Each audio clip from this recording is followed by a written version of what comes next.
ಅಕ್ಕ, ಈಗ್ಲೂ ನಾನೇ ಮಗುನ?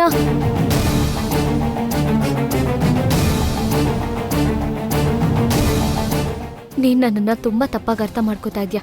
ಹೇಳದ್ನಲ್ಲ, ಇಷ್ಟು ದಿನ ತುಂಬಾ ತಪ್ಪಾಗಿ ಅರ್ಥ ಮಾಡ್ಕೊಂಡಿದ್ದೆ, ಆದ್ರೆ ಇವಾಗಿಲ್ಲ. ಯಾಕೆ ಸಿಂಧು ಇಷ್ಟೊಂದು ಬದಲಾಗ್ಬಿಟ್ಟೆ ನೀನು? ನನ್ನನ್ನು ಸೋಲ್ಸಿ ನೀನ್ ಏನ್ ಸಾಧಿಸ್ಬೇಕು ಅಂತಿದ್ಯಾ? ಅಂತ ಉದ್ದೇಶ ಸಿಂಧು ಅವ್ರಿಗಿಲ್ಲ. ಅದಕ್ಕೆ ಅವ್ರು ಯಾವಾಗಲೂ ನಿಮ್ ಒಳ್ಳೇದನ್ನೇ ಬಯಸ್ತಾರೆ.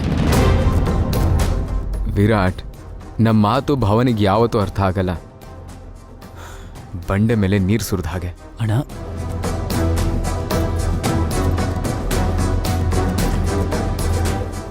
ಸಾಕು, ಯಾರು ಮಾತಾಡ್ಬೇಡಿ.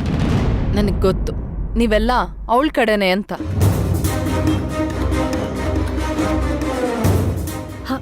ನನ್ಗನ್ಸತ್ತೆ ಈ ಸಿಂಧು ಭವಾನಿ ದೂರ ಆಗೋಕ್ಕೂ ಮೊದ್ಲೇ ಅಥರ್ವ ಭವಾನಿನೇ ದೂರ ಆಗ್ತಾರೆ ಅಂತ. ಹಾಗಾಗೋದಕ್ಕೆ ಈ ಸಿಂಧು ಬಿಡ್ಬೇಕಲ್ಲಮ್ಮ.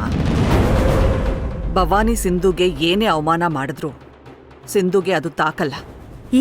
ಇದೇ ನಂಗೆ ಅರ್ಥ ಆಗ್ತಾ ಇಲ್ಲ. ಈ ಸಣ್ಣ ಸಣ್ಣ ವಿಷಯಕ್ಕೆಲ್ಲ ಸಂಬಂಧನೇ ಬೇಡ ಅಂತ ಹೋಗೋರ್ ಮಧ್ಯೆ ಈ ಸಿಂಧು ಯಾಕೆ ಹೀಗೆ? ಮರಳಿನ ಮೇಲೆ ಮರಳು ಅಂತ ಬರಿಬೋದೇ ಹೊರತು ನೀರಿನ ಮೇಲೆ ನೀರು ಅಂತ ಬರೆಯೋಕ್ಕಾಗಲ್ಲಮ್ಮ. ಅದೇ ಥರ ಇವ್ರ ಸಂಬಂಧ. ಈಗಲ್ಲಿ ನೋಡು, ಅದೆಲ್ಲ ಆಮೇಲೆ ಯೋಚನೆ ಮಾಡೋಣ. ಮಗುನ ನೋಡ್ಬಾರ್ದು, ಮುಟ್ಟಬಾರ್ದು, ಎತ್ಕೋಬಾರ್ದು ಅಂತ ಹೇಳಿದೀನಿ ತಾನೆ.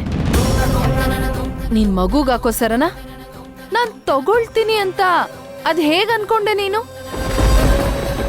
ನಾನು ಹೇಳದ್ನಲ್ವಾ ಅದಕ್ಕೆ, ಸಿಂಧು ಅವ್ರಿಗೆ ನಾನು ಸರ ಕೊಡಕ್ ಬಂದಿದ್ದು ಗೊತ್ತಿಲ್ಲ.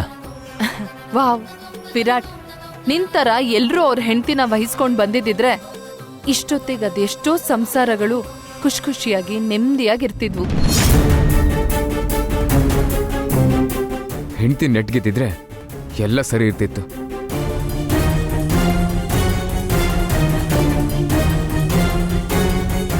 ಅಣ್ಣ, ಇದನ್ನ ಇಲ್ಲಿಗೆ ಬಿಟ್ಬಿಡು. ಸಿಂಧು ಅವರೇ, ಬನ್ನಿ ಹೋಗೋಣ. ಇಲ್ಲ ಕಣೋ, ಇದನ್ನ ಹೀಗೆ ಬಿಟ್ರೆ ಇದು ಹೀಗೆ ಮುಂದುವರಿತಾನೆ ಇರುತ್ತೆ. ಈ ಭವಾನಿ ಆಡ್ತಿರೋದು ನೋಡಿದ್ರೆ ಒಂದಲ್ಲ ಒಂದಿನ ನಾನು ನೀನು ಕಿತ್ತಾಡ್ಕೊಳ್ಳೋ ಪರಿಸ್ಥಿತಿ ಬಂದೇ ಬರುತ್ತೆ.